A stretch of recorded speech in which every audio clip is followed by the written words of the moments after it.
শিৱসাগৰৰ আচল পথাৰ দিহিঙীয়া গাঁও নামঘৰত তোৰণ উন্মোচন। শ্ৰী শ্ৰী আউনীআটী সত্ৰৰ সত্ৰাধিকাৰ শ্ৰী শ্ৰী দেৱানন্দ দেৱ গোস্বামী লগতে সমূহ ভক্তপ্ৰাণ ৰাইজ আৰু পাঠকসকলক আদৰণি জনায় অখণ্ড শ্ৰীমদ ভাগৱত পাঠ অনুষ্ঠান অনুষ্ঠিত কৰে। তিনিদিনীয়া অনুষ্ঠান অনুষ্ঠিত কৰিছে ২৬, ২৭ আৰু ২৮ বহাগ। ললিত দিহিঙীয়া পৰিয়ালৰ লোকসকলে নামঘৰত তোৰণ দান কৰিছে। ভাৰত পাকিস্তানৰ মাজত চলি থকা যুদ্ধত ভাৰতৰ জয় হোৱা কামনা কৰিছে, লগতে সোনকালে যুদ্ধ সমাপ্ত হোৱা কামনা কৰিছে। শিৱসাগৰৰ পৰা মহিবুল হুছেইনৰ ৰিপৰ্ট, অৰুণোদয় আছাম। আজি আমাৰ আচলা পথাৰ দিহিঙীয়া গাঁৱৰ বৰনামঘৰৰ আমাৰ আজি তিনিদিনীয়া অখণ্ড ভাগৱত পাঠ, অবিৰত ভাগৱত পাঠ অনুষ্ঠিত হ'ব। আজি এই অনুষ্ঠানৰ লগত সংগতি ৰাখি কেইবাটাও অনুষ্ঠান অনুষ্ঠিত হৈ গৈছে। ইতিমধ্যে বৃক্ষৰোপণ, ধ্বজা উন্মোচন, ইয়াৰ লগতে হৈ গৈছে আমাৰ বন্তি প্ৰজ্বলন। বন্তি জ্বলোৱাৰ পিছতে আমাৰ বিশিষ্ট ব্যক্তিসকলক সম্বৰ্ধনা ইতিমধ্যে কৰা হৈছে। আজি এই অনুষ্ঠানত আমাৰ যি বৰনামঘৰ, এই নামঘৰৰ যি আমাৰ তোৰণ, এই তোৰণখন উন্মোচন কৰিব আমাৰ বিশিষ্ট দিহানামৰ সম্ৰাট কমলা গগৈ ডাঙৰীয়াই।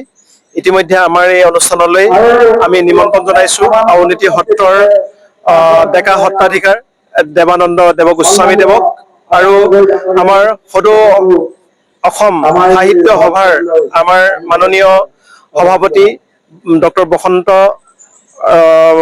গোস্বামী ডাঙৰীয়াক আৰু আমাৰ যি কেন্দ্ৰীয় কাৰ্যালয় আছে, এই কাৰ্যালয়ৰ মাননীয় সম্পাদিকা আমাৰ জ্যোতিৰেখা হাজৰিকা ডাঙৰীয়ানীক আমি নিমন্ত্ৰণ জনাইছো। আৰু এই ধ্বজা উন্মোচনৰ পাছতে আমাৰ যি তোৰণ, এই তোৰণ উন্মোচন হ'ব আৰু তোৰণৰ লগতে আমাৰ এই দুজন সিংহ, এই নৃসিংহ দুজনৰো উন্মোচন হ'ব। আমাৰ এই যি তোৰণ, এই তোৰণ আমি আজি দিনটোতে আমাৰ বিপ্লৱী নেতা ষ্টেন বৰুৱাদেৱৰ আজি ১০০ বছৰীয়া জন্মদিন, এই জন্মদিনৰ সংগতি ৰাখি আমি এই তোৰণখন তেখেতৰ চৰণ যুগলত আমি অৰ্পণ কৰিছিলো। আৰু আমাৰ মাতৃ কুসুম দুৱৰা বৰুৱা ডাঙৰীয়ানীৰ সোঁৱৰণিত এই লগতে আমাৰ হৰি দিহিঙীয়া, তেখেত আমাৰ এজন নিচাদেৱ আছিল, তেখেতৰ সোঁৱৰণিত দুজন আমাৰ নৃসিংহ উন্মোচন কৰা হ'ব। এই উন্মোচন কৰিব আমাৰ প্ৰাক্তন শিক্ষক মানিক দিহিঙীয়া ডাঙৰীয়াই। আৰু লগতে আমাৰ এই তিনিদিনীয়া যি ভাগৱত, আমাৰ অবিৰত ভাগৱত নাম প্ৰসংগ আমাৰ হ'ব।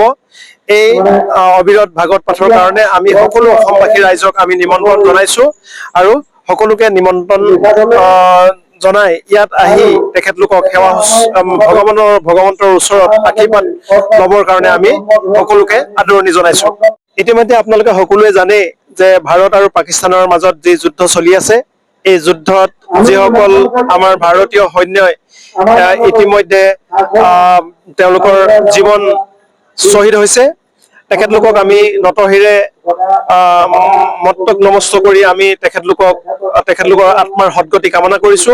ইয়াৰ লগতে আমাৰ যাতে এই যুদ্ধ ভাৰতবৰ্ষই যাতে বিজয় হয়, সেইকাৰণে আমি ভগৱন্তৰ ওচৰত আমি শ্ৰীচৰণত অনুৰোধ জনাইছো, আৰু আমি এই নাম প্ৰসংগৰ যোগেদিও আমি অনুৰোধ জনাইছো যাতে এই যুদ্ধ খুব সোনকালেই শেষ হওক